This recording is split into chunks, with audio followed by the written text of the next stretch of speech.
로마서 8장 34절입니다.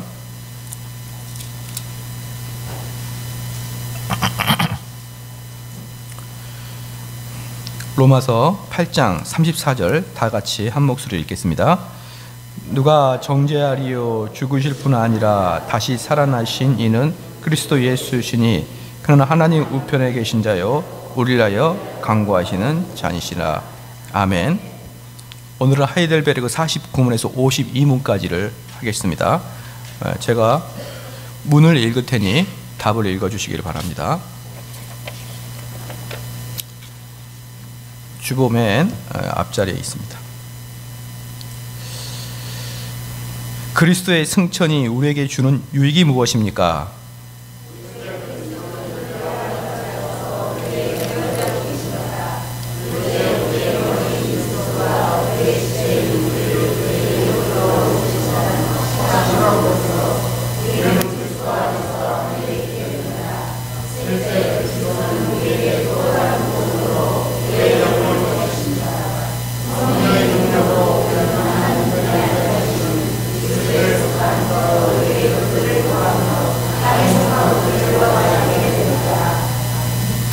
오신문입니다. 하나님의 우편에 앉아 계시며 라는 말이 덧붙여진 이유는 무엇입니까?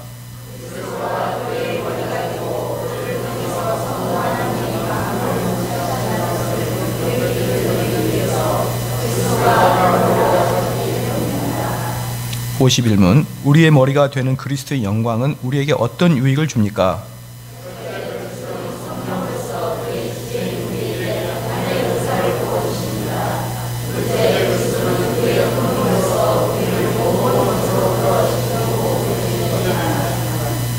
(52문) 산자와 죽은 자를 심판하러 오시리라는 말이 우리에게 주는 위로가 무엇입니까?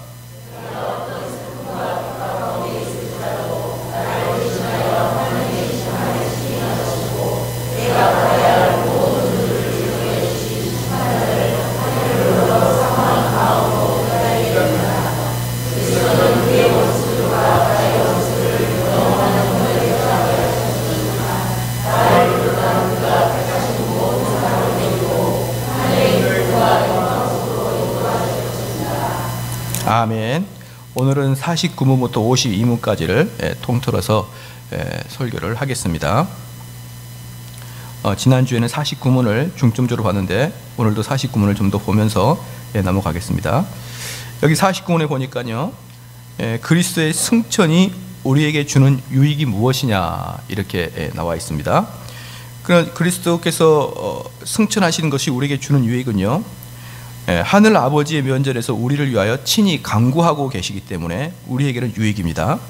주님은 이 땅에서도 우리를 위하여 친히 간구하셨지만, 그래서 예컨대 베드로가 사단에 의해서 밀 까부리듯 시험을 당할 때도 우리 주님께서는 그를 위하여 실족치 않도록 기도했습니다. 물론 베드로는 그렇게 자기가 시험을 당하는지도 몰랐고 주께서 기도해 주신지도 몰랐지만, 그럼에도 불구하고 예수님은 이 땅에 계실 때도 우리를 위한 중보 기도를 하셨죠. 요한복음 17장은 우리 예수 그리스도의 대제사장적인 기도를 한다고 저희가 지금 오전 예배 때 쭉 배우고 있는데요. 그렇게 우리 주님은 이 지상에 사실 때도 우리를 위한 기도를 계속하셨습니다. 그런데 우리 예수님께서 승천하셔서 예수님 하나님 우편에 앉아 계심으로 그게 우리에게 가장 큰 유익은 바로 언제나 우리를 위해서 대신 기도해 주시고 있다, 이것입니다. 그래서 히브리서 7장 25절에 그러므로 자기를 힘입어 하나님께 나아가는 자들을 온전히 구원할 수 있으니 이는 그가 항상 살아서 저희를 위하여 간구하심이니라. 그러니까 우리가 예수 그리스도를 통하여 하나님께 나아갈 수 있는 방법은, 나아갈 수 있는 이유는 우리 예수님께서 항상 우리를 위해서 간구하고 계시기 때문에 우리가 나간다라고 히브리서 7장 25절에 나온 것이죠. 그래서 자기를 힘입어 하나님께 나아가는 자들을 온전히 구원할 수 있는 이유는 우리 그리스도의 간구 때문입니다. 사랑하는 성도 여러분, 우리는 말이죠, 예수 그리스도의 간구가 없으면 어떻게 되느냐, 이게 문제예요. 예수 그리스도의 간구가 없으면 우리는 참으로 허망한 인생을 살 수밖에 없는 것이죠. 우리가 아이들이 어머니 아버지에게 무엇인가를 달라고 간구합니다. 그런데 어머니 아버지는요, 그 아이의 간구를 들어주지 않는 게 훨씬 많죠. 어떤 것은 이 아이가 가져서는 아무 유익이 없는 거라. 예를 들어서 길거리 지나가는데 아이들은 눈에 보이는 장난감은 다 사달라 그러는 것이죠. 그럴 때마다 엄마 아빠가 물론 돈도 없거니와 그걸 다 사줘봐야 유익이 되지 않는다는 것을 알기 때문에 사주지 않습니다. 또 하나 더 적극적으로 나가서 그것을 살 때, 그것을 가졌을 때 아이에게 손해가 되는 게 있습니다. 예를 들어서 아이들 데리고 나가면 맨날 아이스크림 사달라 그러죠. 하나 두 개 먹다가 나중에 배탈 나지 않습니까? 그래서 엄마 아빠가 아이스크림 사달라 그럴 때마다 사주는 엄마 아빠는 DNA를 좀 조사를 해봐야 되는 것이죠. 이 진짜 엄마 아빠인가 궁금하죠. 그것처럼 우리 아이가 부모에게 요구하는 것이 상당 부분 허망하고 잘못된 것인 것처럼 바로 저와 여러분이 하나님께 기도하는 대부분은 그렇습니다. 만약에 하나님이 여러분의 기도를 들어주신다 그러면 아마 우리는 진즉 타락하고 죽어버렸을지도 모를 것입니다.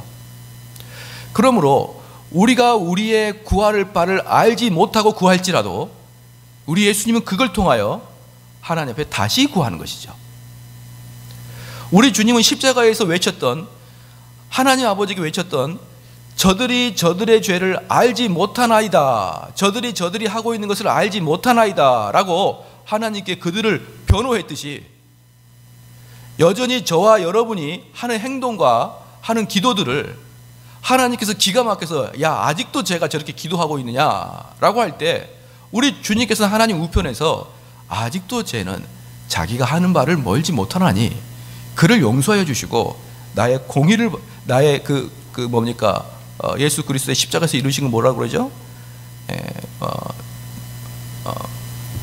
공덕을 봐서, 나의 공덕을 봐서 내가 해놓은 것을 봐서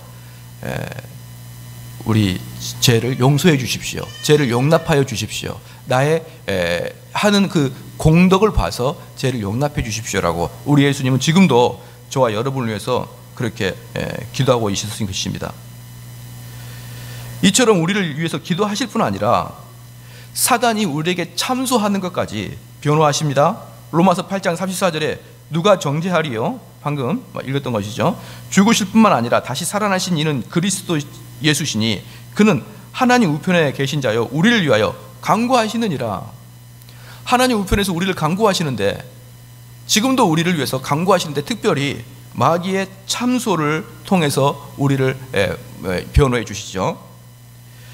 마귀의 참소는 뭐냐 그러면은 마귀는 두 가지로 참소를 합니다. 첫 번째는 내 자신의 양심에 대해서 참소하고 두 번째는 하나님에게 직접 참소합니다. 그래서 마귀는 자꾸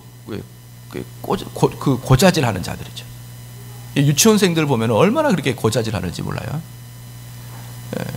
자녀들 보면 얼마나 그렇게 고자질하는지 몰라요. 자기가 잘못된 것은 한 번도 없는 거예요. 항상 고자질합니다. 그런데 그 어린아이가 항상 고자질하는 것은 그게 뭘 말하겠습니까? 본능이 그렇다는 것입니다. 그러므로 우리도 내 자아는 잘못이 없고 항상 남을 고자질하는 그런 성향이 있는 것이죠. 그것처럼 마귀가 바로 고자질하는 성품을 갖고 있습니다. 그래서 그 마귀는 하나님에게도 고자질하고 그 다음에 여러분 양심에게도 고자질합니다. 그런데 우리의 양심에 대해서 고자질하는 것을 우리는 그걸 마귀가 불화살을 쐈다라고 이야기를 합니다. 그래서 성경에서는 에베소서 6장 16절에는 모든 것 위에 믿음의 방패를 가져드는데 이 방패로서 무엇을 하느냐? 이는 능히 악한 자의 모든 화전을 소멸을 하느라 이렇게 얘기했습니다. 그 화전이 바로 불화살을 이야기하는 것이죠. 마귀는 우리에게 계속적으로 불화살을 쏩니다. 근데 그 불화살은 어디에 쏘냐 그랬죠? 우리 양심에 쏘는 것이죠. 사랑하는 성도 여러분, 많은 사람은요, 우리 특별히 이제 청교도 개혁교회에서는 양심의 가책에 대해서 상당히 좋은 점수를 주고 있죠. 왜냐 그럼 우리가 양심의 가책을 받아야 우리의 그 잘못된 것을 깨닫고 우리 잘못된 걸 깨달아야 그리스도를 향해 가기 때문에 우리의 양심을 깨진 것을 대단히 귀하게 여기는데 이것이 심각하게 되다 보면은 자아자책으로 빠지는 경우가 있습니다. 즉 하나님 말씀이 주는 그런 양심의 가책이 아니라 사단이 주는 그런 참소, 즉 사단이 주는 불화살을 맞아버리는 것이죠. 그래서 그 불화살을 맞으면은 모든 게 내 잘못처럼 여겨지는 것입니다. 그러면서 고민하고 그런데 그게 언뜻 보면은요, 저번에 우리 교회에 2년 전에 폴 오셔가 왔죠. 폴 오셔가 와서 우리나라에다 대단히 오해를 하고 가셨습니다. 그 대단한 오해를 제가 해명해 주려다가 안 했죠. 다음에 하려고. 아시죠, 다? 근데 대단한 해명을 했는데 무슨 해명을 했냐 그러면, 어떤 선교단체라고 제가 특별히 이름을 대지 않겠지만 어떤 선교단체가 하나 있습니다. 여러분 이름만 대면 다 알지만 그걸 이름을 대는 것은 적절치 않아서 이름을 대지 않습니다. 그런데 그 선교단체는요, 사람에게 죄책감을 엄청 많이 심어주는 선교단체죠. 죄책감 전문, 죄책감 전문 선교단체입니다. 그래서 그들이 하는 메시지와 현재 저희 교회에서 하는 메시지가 일견 비슷하게 들리는 겁니다. 계속 그들의 잘못을 정죄하고 꼬집는 것을 볼 때 정대용 목사나 그 선교단체에서 메시지나 비슷하게 느낍니다. 그 다음에 그 선교단체는 그 죄책감을 극대화시켜서 사람을 울게 하고 사람을 통곡하게 하고 죄를 고백하게 하는 것입니다. 그런데 이것은 상당히 위험한 상황입니다. 왜냐 그러면요, 거기에서 말하고 있는 죄책감은 어떤 성령의 깊은 말씀을 해석해 줌으로 내 안에 양심이 사라락 녹는 게 아니고, 내가 과거에 졌던 그 죄들에 대해서 그 죄를 자꾸 생각나게 하고 그 돌이킬 수 없는 죄를 묵상하게 함으로, 즉 누구를 묵상하냐면 내 자아를 묵상하게 함으로, 정말 가슴이 답답한데 이 두 개는 회개라는 면은 비슷하게 들리는데, 성령이 주는 그 죄책감과 그 마귀가 주는 화전을 맞는 것은 전혀 다른 결과를 나타냅니다. 그래서 성령께서 주는 그런 우리의 죄책감은요, 우리를 그리스도를 보게 하고 결국 우리 자신을 신뢰하지 아니하고 예수 그리스도만을 신뢰할 수 있다고 생각하게 우리를 바꿉니다. 다시 말합니다. 성령이 주는 우리의 양심의 가책은 내 자신에게 시선을 돌리는 것을 포기하게 합니다. 이 이후에 계속 말씀을 더 전하겠지만, 내 자아를 자꾸 탐심하다 보면은 도대체 내 자아에게 어떤 그 믿을 만한 구석이 하나도 없다는 걸 발견하고 이제 그는 예수 그리스도에게 시선을 돌리는 것이죠. 그러면 구원은 누구에게 있는 것입니까? 예수 그리스도에게 있기 때문에 예수 그리스도에게 시선을 돌리고 그에게 가는 사람은 구원의 영광을 획득하는 것입니다. 그런데 마귀가 주는 화전은요, 자꾸 내 자아를 보는데 이 자아를 보다가 결국은 예수 그리스도를 보지 못하는 것입니다. 내 자책감에 계속 빠지는 것이죠. 그럼 이 사람은 특징이 뭡니까? 엄청나게 오랫동안 우울함에 빠지는 것이에요. 우울함도 같은 우울함인데 성령의 역사도 우리를 우울하게 합니다. 왜? 우리가 그동안 너무나 잘못되게 살아왔으니까. 그걸 바꾸기 위해서 하나님께서 강력한 우리에게 마음의 영향을 주심으로 우울함에 빠질 수 있습니다. 그러나 그 우울함은요, 일시적인 것이고 신속하게 끝나고 말죠. 그런데 마귀가 주는 그 참소는 부끄럽게 하고 계속적으로 나의 육적인 그 어떤 것들을 들춰냄으로 인해서 우울함에 빠지는데, 그 우울함이 장기간 되고 결국은 자살까지 시도하는 것이죠. 그래서 그 결과를 보면요, 둘 다 똑같이 양심의 가책을 받고 마음의 우울함을 느끼는데 그 결과는 전혀 반대의 결과가 나타난 것입니다. 그래서 성령의 역사로 우울함을 받은 사람은 기쁨으로 나갈 것이요, 화전을 받고 우울한 사람은 결국은 낭패함을 받게 될 것입니다. 그런데 바로 그 선교단체가, 제가 아주 주도 면밀하게 그 선교단체를 또 살피고 있는데요, 그 선교단체가 사람의 육적인 죄악을 계속적으로 건드리고 있다는 그런 느낌, 그런 의심을 제가 하고 있습니다. 그런데 폴 오셔가 올 때 그 선교단체에서 아주 단체로 왔습니다. 아주 대단히 많이 왔어요. 왜냐 그러면 그 선교단체가 폴 오셔를 좋아하고 있었거든요. 근데 그 선교단체들이 많이 와가지고 통역도 없이 폴 오셔에게 직접 상담을 하기 시작했습니다.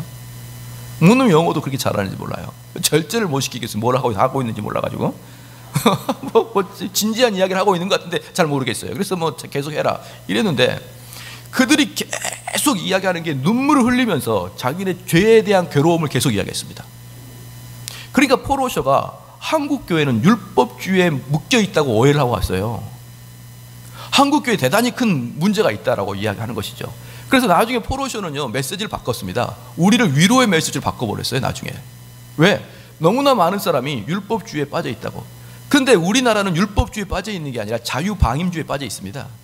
그 선교단체들 그 회원들은 율법주의에 빠져 있을지라도요 대부분의 교회는 자유방임단체, 뭐 별로 관심도 없는, 하나님의 말씀에 의해서 양심의 가책도 받지 않는 그러한 상태에 빠져 있지, 한국 교회는 율법주의에 빠져 있지 않습니다. 그런데 그게 바로 마귀가 쏘는 화전입니다. 사랑하는 성도 여러분, 성령이 주는 양심의 가책과 마귀가 쏘는 화전을 약간 구별할 수 있겠습니까? 그래서 화전을 맞은 사람, 불화살을 맞은 사람들은 계속적으로 좋지 않는 생각을 합니다. 약간 우울증 기질이 있는 사람은 다 내 탓이요, 내 탓이요라고 돌리는 것이죠. 그런데 또 다른 사람은 그 마귀가 우리에게 아주 망측한 생각도 쏩니다. 마귀는요 계속 쏴대는 거예요. 계속.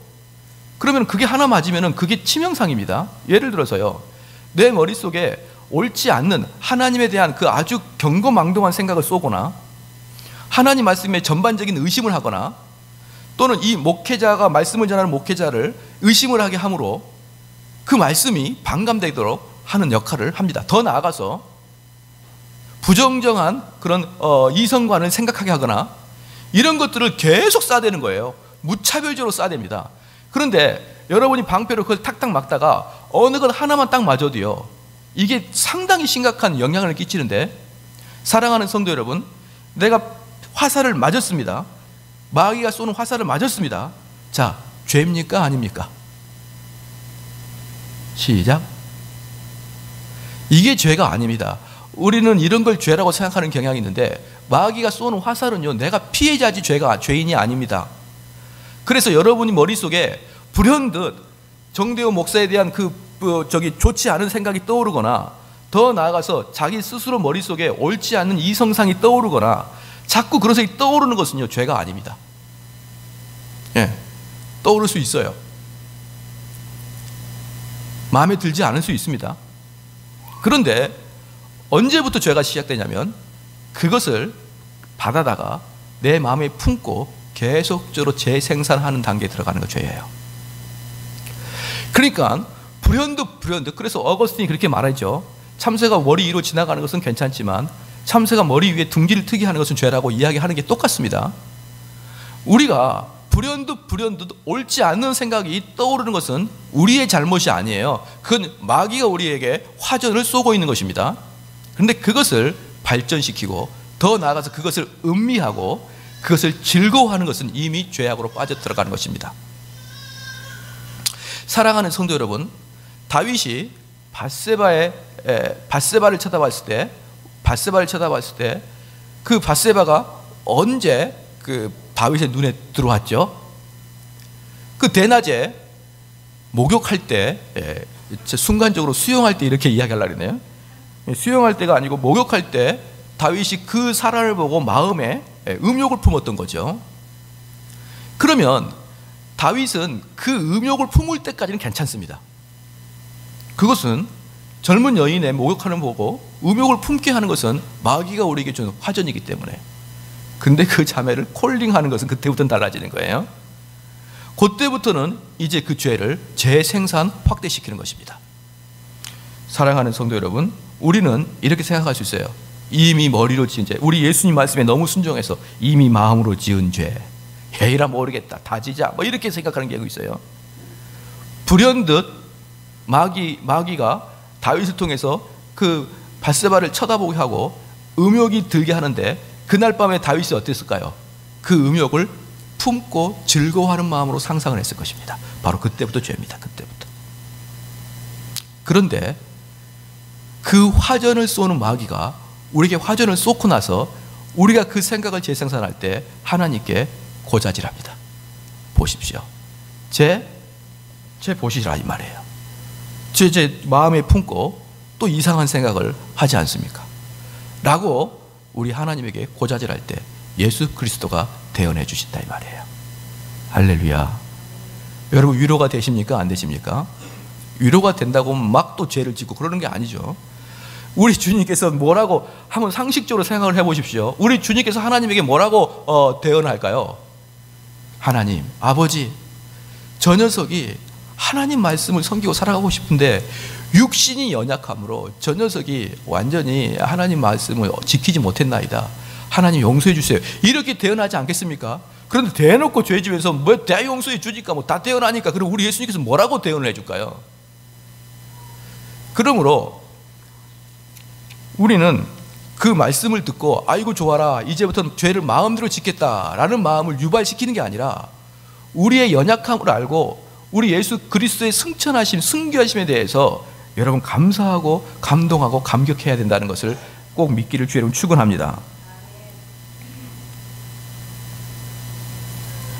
그러므로 이 말씀을 통해서 여러분이 꼭 알아야 될 게 뭐냐 그러면, 마귀는 우리한테 계속 불화살을 쏘거든요. 얼마 전에도 목사님 몇 분하고 대화를 했습니다. 한국교회 이단이 너무 판을 친다는 것이죠. 그래서 어떤 목사님이 흥분하면서 한국교회 이거 큰일이다, 큰일이다. 그러니까 어떤 목사님이 하신 말씀이 있습니다. 본인 교회만 똑바로 하면 돼요. 각 교회만 하나님 말씀에 충실히 입각하면 절대로 마귀가 들어오지 못합니다. 그런데 그러면서 이런 말을 했습니다. 이 세상에는 병균이 떠돌아다닙니다. 그런데 면역력만 강하면 그 병균을 능히 이길 수 있는데 교회가, 내 육체가 면역력이 약함으로 병균을 다 받아들일 수밖에 없다는 것이죠. 그러므로 우리는 항상 마귀와 잘못된 사상은 이곳에 떠돌아다닙니다. 그런데 여러분들이 영적인 면역력이 강하면 아무것도 여러분 걱정하지 않아도 되는 것입니다.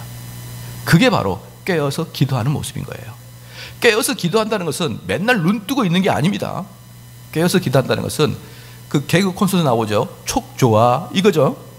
항상 이 촉을 어디에 두고 있습니까? 진리와 비진리를 구별하는데 한쪽 촉을 여러분이 발달하고 있어야 됩니다. 자, 그러면은 또 하나 물어보겠습니다.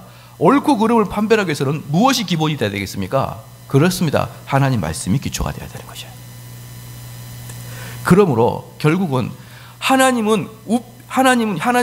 우편에 예수 그리스도가 계시고, 그 우편에 계시는 예수 그리스도는 우리를 위해서 계속적으로 하나님에게 우리를 위해서 중보하고 계시죠. 지금도. 그런데 그 예수님께서 우리 마음속에 그 중보하고 있는 그 영향력을 무엇으로 보내고 있습니까? 말씀을 통해서 우리에게 보내고 있는 것이에요. 그러므로 오늘 하이델베르그 요리문답 49번 한번 볼까요?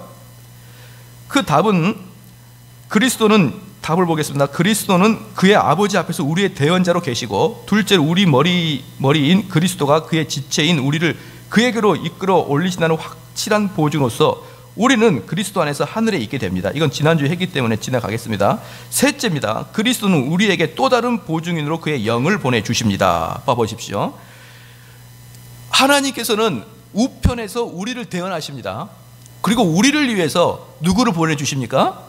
대언자 보혜사를 또 보내주시는 거예요. 그럴 때 보혜사를 보낼 때 무엇을 통해서 보내주신다고요? 하나님 말씀을 통해서 보내주신다는 것입니다. 그러니까 하나님 우편에서는 예수 그리스도가 우리를 중보하시고, 이 땅에 있는 우리는 예수 그리스도와 간격이 많이 차이 나니까 우리 안에 성령님을 보내주시는데, 그 성령님은 말씀이라는 도구를 타고 우리 속에 들어오게 해주신다 이 말이에요. 사랑하는 성도 여러분, 그러므로 우리는 말씀을 주야로 묵상하면서 우리가 분명하고 정확한 기준과 분별력을 가지면서 이 땅에 살아간다 그러면, 이 땅의 흉악한 이론과 흉악한 마귀의 앞잡이들의 그 말들이 우리의 뇌 속에 들어오지 못하고 다 튕겨나가게 되어 있다 이 말입니다. 믿으시길 주의 이름으로 축원합니다. 자, 그렇게 되면은 하나님 말씀이 우리 마음속에 가득 차게 된다 그러면 그 사람은 결국 무엇을 느끼기 시작합니까? 아, 이 땅의 것은 덧없는 것이구나라는 것을 깨닫기 시작하는 것이에요. 이 땅에 있는 것은 덧없는 것이구나 깨닫기 시작하고, 그들은 점점점 하늘에 소망을 두게끔 되어 있는 것입니다. 그러므로 맨 마지막에 49문 맨 마지막 셋째입니다. 셋째 다시 한번 읽겠습니다. 그리스도는 우리에게 또 다른 보증으로 그의 영을 보내주십니다. 성령의 능력으로 우리는 하나님 우편에 앉아 계시는 그리스도에 속한 저 위의 것들을 구하며 땅에 속한 것들을 구하지 않게 되는 그러한 일들이 발생하게 되는 것이죠. 사랑하는 성도 여러분, 그러므로 우리가 성령이 충만한 자의 특징은 하늘의 것을 바라본다 것을 알기를 주의 이름으로 축원합니다. 그냥 무턱대고 하나님이 내 편이겠지 그런 생각하지 마십시오. 그것만큼 어리석은 생각이 어디 있습니까? 이 세상에서 가장 중요한 게 무엇입니까? 우리가 죽어서 천국 가는 거예요. 그런데 그렇게 가장 중요하게 여겨야 될 천국 문제를 어떻게 되겠지? 하나님이 알아서 해주겠지. 그렇게 얼렁뚱땅 생각하면 절대로 안 됩니다. 우리 안에 성령이 들어온 사람은 이 땅의 것을 구하지 아니하고 하늘의 것을 바라보게 되어 있는 것입니다. 그 다음에 두 번째, 하나님 우편에 앉아 계시며 라는 뜻이 무엇인가 이 말이죠. 하나님 우편에 앉아 계시다. 당연히 오른쪽에 있는 것은 나의 권능을 이야기합니다. 그래서 우리나라에서는요, 오른손을 무슨 손이라 그러죠? 시작. 오른손을 무슨 손이라 그러죠? 바른 손이라 그러죠. 바른 손.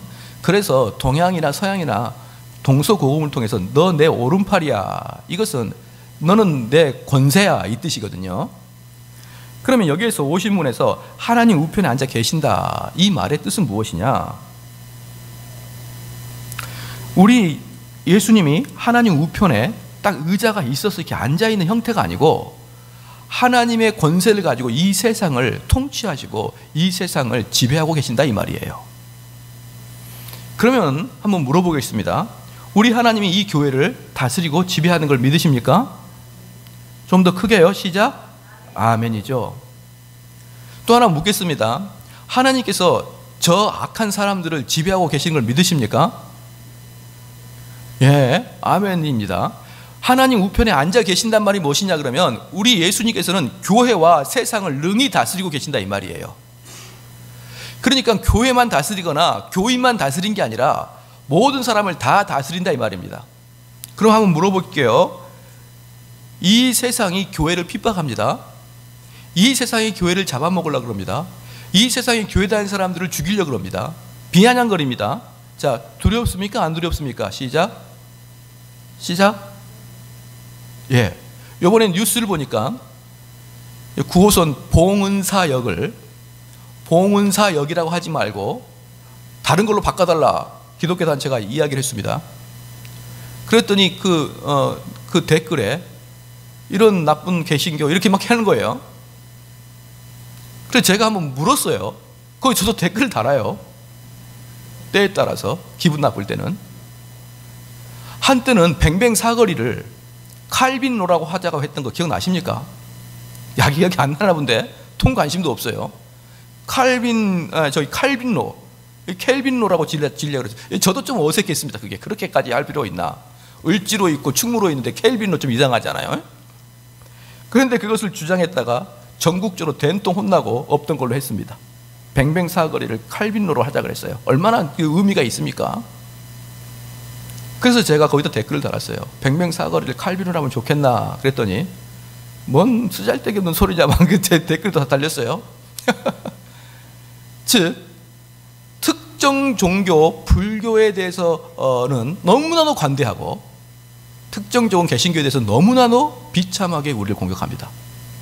수많은 댓글 중에 개신교 정신 차리라 그랬습니다. 만약에 한때는 역삼동이요, 역 이름이 영 애매했습니다.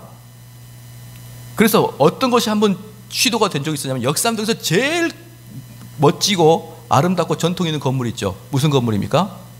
충형교회입니다. 충형교회. 거기를 충형교회 역으로 쓸까 하다가 검 죽을 뻔했어요. 전체가. 국민들이 죽여버릴 뻔했습니다. 우리 개신교를. 그런데 불교 이름을 정하자 아무도 반기를 들지 않습니다. 네. 그래서 제가 거기 댓글 달았어요. 나 목사인데 이렇게 너가 목사면 나는 하나님이다 막 그렇게 쓰더라고요. 막 이런 개신교회가 이렇게 혼나고 있고 개신교가 사람들한테 이렇게 짓밟히고 있을 때 여러분, 이 두렵습니까? 안 두렵습니까? 또 하나, 이렇게 개신교회 욕을 먹으면 장차 선교가 어떻게 되겠습니까? 상당히 낙담이 되죠. 그러나 우리 예수님은 하나님의 우편에 앉아 계십니다. 즉 우리와 그들을 같이 다스립니다. 그러므로 저희들은 걱정하지 마십시오. 하나님께서 우리 교회가 정신을 못 차리니까 세상 사람들 들어서 우리를 정신 차리게 하지만 궁극적으로 그들조차도 우리 예수님이 다스리고 계시기 때문에 우리 성도들을 예수 그리스도의 허락이 없이는 손끝 하나 터치할 수 없습니다. 아무리 흉악한 독재자일지라도 예수 그리스도의 허락이 떨어지지 않으면 우리 머리털까지 세신 그 예수님의 그 아주 세밀한 보살핌이 있는 그 예수님의 그 시선에서 마귀는 절대로 우리를 해할 수가 없는 것입니다. 그게 바로 오신문 하나님이 우편에 앉아 계시다는 뜻인 것이에요. 그래서 우리가 사도신경을 읽을 때 하나님 우편에 앉아 계시며 라는 이야기를 그냥 암송 잘한다고 할까봐 졸졸졸졸졸 외우지 마시고 하나님의 우편에 앉아 계시다는 그 말씀 속에서 하나님의 섭리와 하나님의 주권을 여러분이 다 느껴야 되는 것입니다. 그러므로 우리 성도들이 무슨 일을 하더라도 두려워할 필요가 없는 것이에요. 즉 하나님 말씀 가지고 하나님의 말씀을 올바로 선포하고 올바로 하나님 말씀에 순종하는 삶은요, 이 세상 사람이 나를 오해하고 나를 공격할지라도 전혀 두려워할 필요 없습니다. 왜? 누가 알고 있으니까? 예수 그리스도가 알고 계시니까. 왜? 우리에게 그 말을 움직이는 분이 예수 그리스도니까.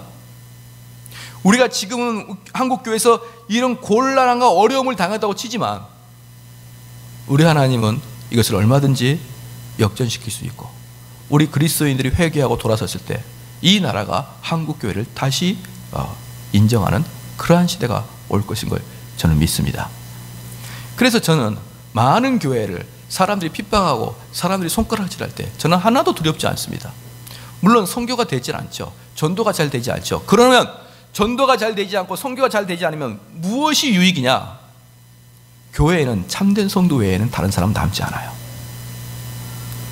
이 나라가 기독교를 싫어하면은 참된 성도가 아니면 교회를 들어오지 않습니다. 근데 옛날에는요, 누구도 들어왔습니까? 우리가 중학교 때, 고등학교 때 보면은 교회, 학교에서 껄렁껄렁한 애들이 교회에 들어옵니다. 너 왜 왔냐? 그럼 여기에 뭐 선이 있다며? 이렇게 해서 막 들어오는 거예요. 뭐 경이 있다며? 뭐 이렇게 해서 들어오는 것입니다. 그래서 그때는 교회에 들어와가지고 수많은 사람들이 연애를 하려고 들어왔습니다. 그러나 지금 우리 교회는 연애를 하고 들어올 만한 그런 자매들이 없죠? 이렇게 쳐다봅니까? 연애하러 들어왔다가 이 교회는 아닌가 보다 떠나겠죠? 교회가 핍박받고 교회가 그 복음 외에 다른 걸로 승부를 걸 게 없으면요, 참된 성도가 아니면 다 떠나게 되어 있습니다. 그러므로 환난 날에는 우리는 기뻐해야 되는 것입니다. 할렐루야. 이놈의 한국교회 한탄하지 말고 아까 처음에 말씀했던 그 목사님 말씀처럼 그냥 우리 교회만 잘하면 되는 거예요. 우리 교회만 하나님 말씀 잘 섬기고 하나님 말씀 잘 순종하고 그렇게 살아가면 여기에서 성령의 역사가 일어날 것이고, 성령의 역사가 일어나면은 한국교회도 변하지 않겠습니까? 그것을 여러분 꼭 기억하시길 주의 이름으로 축원합니다. 그러므로 잘 되든지 흥황하든지 망하든지 어렵든지 그게 모두 예수 그리스도의 통치하에 있다는 것을 믿으시고 일희일비하지 않도록 하기를 주의 이름으로 축원합니다. 세 번째는 51문입니다. 우리의 머리가 되는 그리스도의 영광은 우리에게 어떤 유익을 주냐고 했습니다. 그 답은요, 그리스도는 성령으로서 그의 지체인 우리에게 하늘의 은사를 부어주시고, 둘째, 그리스도는 그의 권능으로서 우리를 모든 원수로부터 지키고 보존해 주신 것이죠. 지금 50문과 51문은 똑같은 것이죠. 그래서 예수 그리스도가 우리를 지켜주시는 것입니다. 무엇으로 지켜주실까요? 성령으로 지켜주십니다. 여기서 우리가 하나 알아볼 게 있습니다. 하늘의 은사는요, 은사는 우리가 은사를 지금 한국교회에서 정말 무섭고 위험한 사상이 있습니다. 그게 뭐냐면요, 일단 가장 아래 단계를 구원을 이뤘다고 보는 거예요. 일단 교인들은 일단 구원을 이뤘다고 보고 그 다음 단계예요. 구원을 이룬 그 다음 단계 뭐냐면 은사를 받기를 원하는 거예요. 은사를. 그러니까 구원을 이루는 성도보다 은사를 받는 성도가 더 위에 있는 것으로 여겨져 있는 것이죠. 제가 아는 어떤 목사님은 절대로 방언이 안 되는 것입니다. 그 방언이 안 되다가 그 교회는 방언이 영적 파워의 바로메타였기 때문에 어떻게 부목사님이 방언을 못합니까? 해가지고 교회에서 돈을 줘서 방언을 잘 시켜주는 기도원으로 보냈어요. 방언 전문 기도원이 다 있습니다. 왜 공무원 전문 학원만 있다고 생각합니까? 방언 전문 것에 기도했어요. 그런데 이분이 일주일 내내 기도를 했는데 방언이 안 되는 거예요. 그러니까 생각하니까, 교회 갈 거 생각하니까, 그 권사님들이 늑달처럼 달려들 거 생각하니까 끔찍한 겁니다. 근데 그분이 열심히 뭘 했다고요? 헬라어로 주기도문을 암송했습니다. 그래서 헬라어로 주기도문을 왜 그분은 머리가 좀 좋았거든요. 헬라어 좀 잘했습니다. 주기도문을 암송을 딱 하니까요, 상당히 고급진 방언이 된 거예요. 보통 방언은 샬라샬라 그러는데 이것은 뭐 아빠랄까리 어휘가 있어요. 어휘가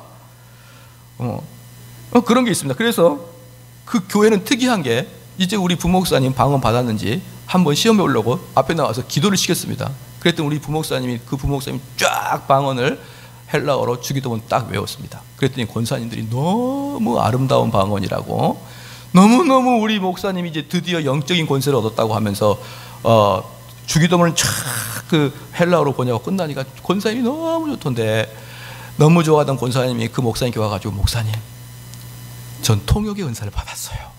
이제 그렇게 다가온 거예요. 이 목사님이 이렇게 긴장이 된 것이죠.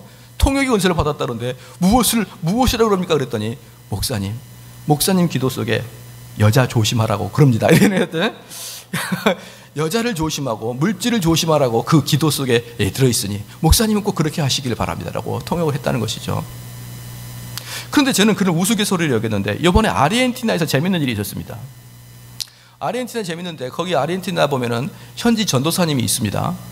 근데 그분들은 거기서 태어나고 자랐기 때문에 한국말보다는 아르헨티나 말을 더 잘합니다. 아르헨티나는 스페인 말이에요. 근데 그분이 오후 예배 때 젊은 전도사님이 찬양 인도하면서 그 복음주의권에 사는 거 있잖아요. 하나님께서 우리를 축복하시고 우리 위해서 기도하십니다. 우리 한번 기도합시다. 하나님 아버지요, 막 기도하잖아요. 통성기도 하지 않습니까? 그러면서 스페인 말로 해요. 한국말로 통성기도 하다가 스페인 말로 하다가 한국말로 통성기도 하다가 스페인 말로 하는데 너무 아름다운 방언처럼 들려요. 이 보편적인 선교단체에서는 방언과는 급이 다른, 그래서 제가 저게 스페인 말인가 방언인가 구별을 못 하겠더라고요. 왜냐면 저는 스페인 말로요 딱 하나 합니다. 여보세요가 올라입니다. 올라. 전화가 오면은 올라 이렇게 하면 되는 거예요. 그런데 저는 스페인 말 그 딱 하나 알아요. 안녕하십니까 이것도 몰라요. 그냥 올라, 헬로우 온 것 같아요. 그냥 뭐 밥 먹었으면 이러면 한마디도 모릅니다. 단지 하나, 올라. 그랬더니 그분이 아무리 이야기해도 그게 스페인 말인지 방언인지 구별을 못하겠으나 아무리 들어봐도 스페인 말 같아요. 왜냐하면 너무 아름답더라고요. 그런데 문제는 뭐냐면, 그런 방언과 그런 예언과 그런 은사를 구원 위에 둔다는 거예요. 이게 문제입니다. 그러나 성경에는 실질적으로 은사를 받고 버림받는 자가 숱하게 나옵니다. 그러므로 은사는요 구원과 비교도 안 될 하층입니다. 그래서 사람들은 자꾸 이 은사를 구원 단계, 그 다음 단계를 여기고 있는 게 한국교회 아주 위험한 것인 거예요. 그래서 여기에서 보면은 그리스도는 성령으로서 그의 지체인 우리에게 하늘의 은사를 부어주시고, 둘째, 그리스도는 그의 권능으로서 우리를 모든 원수로부터 지키고 보존해 주십니다. 이거는요 구원받은 것에 비해서는 더 하층인 것을 여러분이 알아야 됩니다. 구원받는 것은 이것보다 훨씬 더 귀한 것이에요. 예를 들어 보겠습니다. 우리가 한 사람이 새롭게 거듭난 게 더 어렵습니까? 이 세상을 창조하는 게 더 어렵습니까? 시작. 이 세상 창조가 더 어렵습니까? 쉽습니까? 더 쉽습니다. 왜냐? 이 세상은 6일 만에 창조했거든요. 근데 여러분은 몇 년 만에 변화됐죠? 어떤 사람은 30년 교회 다녀도 똑같습니다. 이 세상은 주님께서, 하나님께서 태양아 있으라 그러면 있는 것입니다. 근데 여러분을 구원하기 위해서 예수 그리스도를 죽여야 했습니다. 그러므로 내가 구원받는 것은요 천지 창조보다 더 큰 기적인 것을 아셔야 됩니다. 이런 햇빛, 저건 한 번에 이게 있습니다. 땅아 궁창아, 하늘과 궁창 땅이 오자 난을 찌어다, 한마디만 하면 됩니다. 그런데 여러분한테는요 김집사 변할지어다 그러면 안 변해요. 내가 왜 변합니까?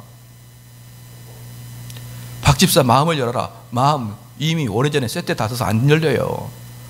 우리는요 절대로 변하지 않아요. 그래서 한 사람의 변화는요 10년 20년 심지어 죽을 때까지 변하지 않습니다. 그러므로 여러분이 구원받는 것은요 창조 사역의 연속성입니다. 그건 창조보다 더 힘듭니다. 그런데 그 구원이 은사를 받는 것에 비교가 되느냐 이 말이에요. 그 다음에 52문 보겠습니다. 52문. 산자와 죽은 자는 심판으로 오시리라는 말이 우리에게 주는 위로가 무엇입니까? 이게 뭐냐면 이게 하이델베르크의 아름다운 모습이에요. 이제 우리가 사도신경 외울 때 저리로서 산자와 죽은 자를 심판하러 오시니라 이렇게 말씀 고백하죠. 저리로서 산자와 죽은 자를 심판하러 오시니라 이렇게 고백합니다. 그러면 우리는 보통 하나님의 심판 그러면 대단히 두렵고 떨리죠. 그러므로 하이델베르크를 쓸 때 52문에 산자와 죽은 자는 심판하러 오시리란 말이 우리에게 주는 위로가 무엇입니까? 이게 우리 성도들의 고백인 것이에요. 하나님의 심판은 우리에게 위로가 되는 것입니다. 마지막 날에 이제 예수 그리스도가 재림하십니다. 구름 타고 올라가신 그 모습 그대로 재림하십니다. 그럴 때 믿지 않는 자는 공포요 믿는 자는 축제인 것입니다. 할렐루야. 우리는 우리가 기다리던 그 아버지를 만나는 거예요. 저에게 어떤 분이 그렇게 이야기했었습니다.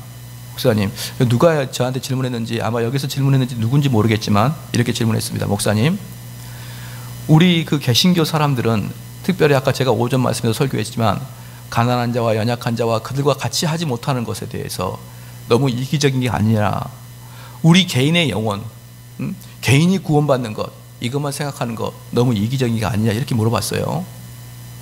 그래서 제가 대답을 했습니다. 집사님 또는 형제님,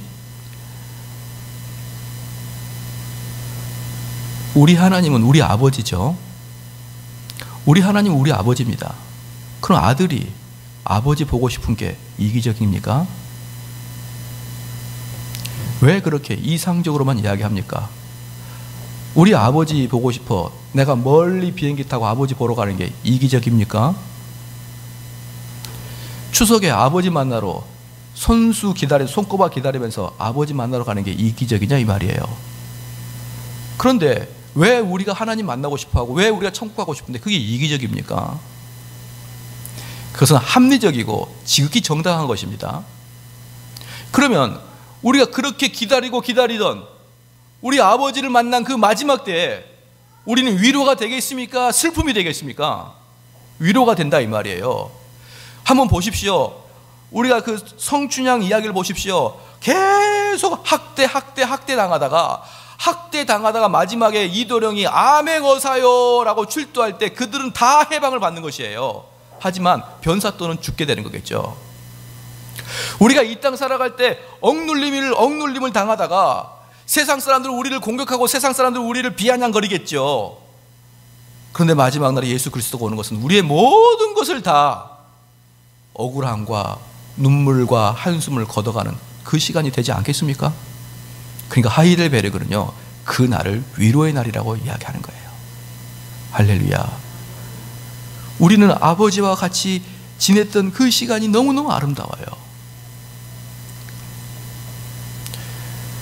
제가 아르헨티나에 아들을 놔두고 오는데 그 아들은 이렇게 말씀을 좀 뭐하지만 이러면 좀 세속적이고 인간적일 수가 있어요. 그 아들 딸들은요 주일이면 교회에 오는 것을 제일 좋아했습니다. 그죠? 주일이면 교회 오는 게 제일 좋아요. 지금도 아이들이 막 소리를 지르면 우리 애가 왔나 이렇게 착각이 들어요. 그만큼 소리를 지르고 다녔다 이 말입니다. 교회에서 여기저기서 비명을 지르고 다녔죠. 근데 그 비명 지르는 걸 좋아했죠.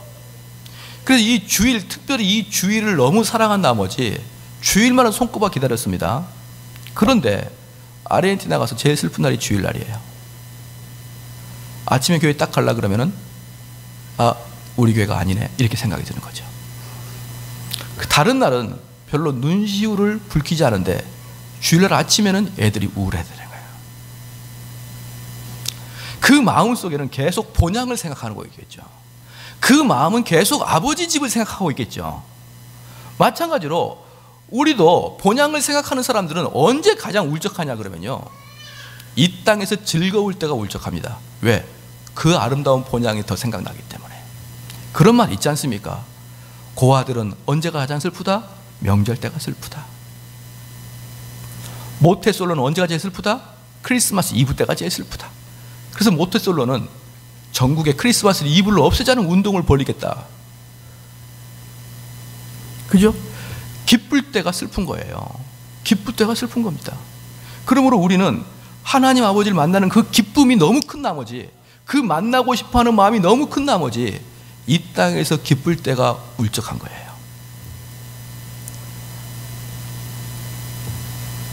그게 바로 산자와 죽은 자를 심판하러 오실 때 우리에게 위로라 이 말입니다. 그렇게 우리 주님의 재림을 기다리다가, 그렇게 우리 주님이 오실 때를 학수고대 기다리다가 우리 주님이 구름 타고 오실 때, 그때 사람들이 얼마나 감동하겠느냐 이 말이에요. 너무 아름답죠. 이것은 지구 종말적인 사건도 있고 그 여러분 개인의 종말도 똑같습니다. 그러나 참된 성도는요, 마지막 죽을 때 저 천국 들어가는 것을 보고 기뻐하는 것이에요. 죽을 때 성도는 기쁨으로 죽게 되어 있습니다. 절대로 죽기 싫어가 아니라 바울이 이야기한 것처럼 내가 죽은 것도 유익하고 살아있는 것도 유익하지만 바울은요, 죽기를 원했습니다. 왜? 주님 앞에 갈 걸 생각하니까. 이게 위로입니다. 우리 성도들은 우리 예수님 만날 걸 사모해야 되는 것이죠. 우리 예수님 얼마나 좋습니까?